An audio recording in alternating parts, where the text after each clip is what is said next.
Okay, so now we're going to talk about Venn diagrams.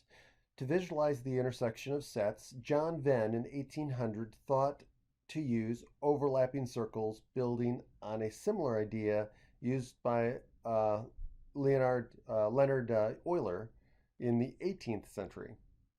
Okay, these illustrations now called Venn diagrams. A Venn diagram represents each set by a circle, usually drawn inside of a containing box representing the universal set.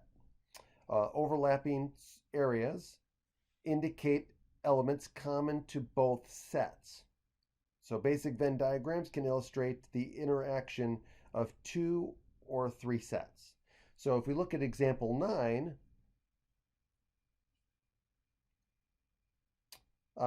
we can create diagrams that illustrate the union, the intersection, and the intersection of a complement. So if we look at the union of two sets, we're basically looking at everything that's contained in either the set or both, right? So that would be everything in both sets and minus the duplicates, right? And now the intersection of two sets would just be the intersection of the two circles, right? So everything in the intersection area. Okay, so A intersect B would be everything in the middle that's contained in both. So everything in the overlap. Now, everything that's in A complement, right? So the intersection of A complement and B, right? So A complement is everything that's not in A. And the intersection of that with everything that's in B would be everything that's in this blue region here. So that's A complement intersect B. So everything that's in B, but not in A. So think of it that way. Everything in B, but not in A. All right, so now let's look at another example where we're dealing with 3. So here we have a Venn diagram that's involved 3 sets, right? The interaction among 3 sets. We have H, W, and F. Okay, so if we wanted to illustrate the intersection of W and the complement of the set, which is the intersection of H and F, right? So the way we would handle this is, okay, everything that's not in the intersection of H and F. So everything that's not in H and F, right? So here's H and F right here. That's the intersection. So everything that's not in there, right, would be everything outside of that. And we want to intersect that with W. Well, what's not in that intersection and in W? Well, that would be everything that's in here. So everything that's not in the intersection of H and F, but is in W. All right, now let's look at another example.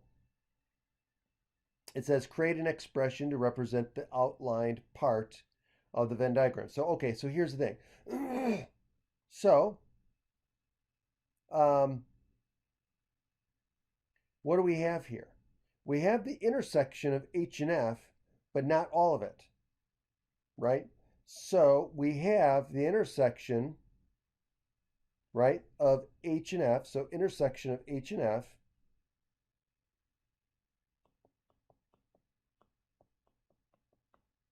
with what? But not in W.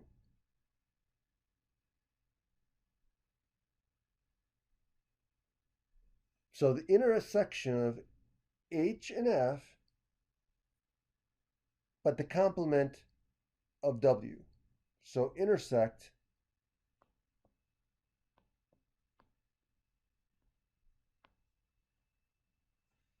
with not in W.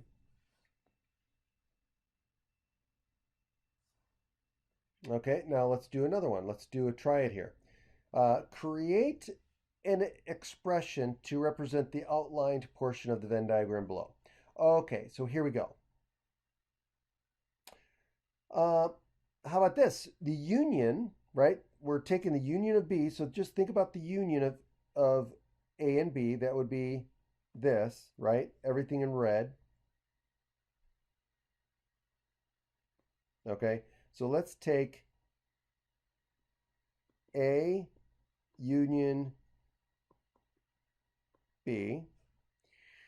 And let's take the intersection of that and then not C, right? So we're taking out C, it looks like. So we want the intersection of not C. So let's put this in parentheses. Now let's put intersect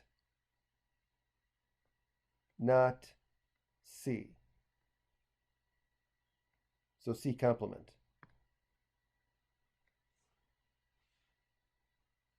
And that would be one representation.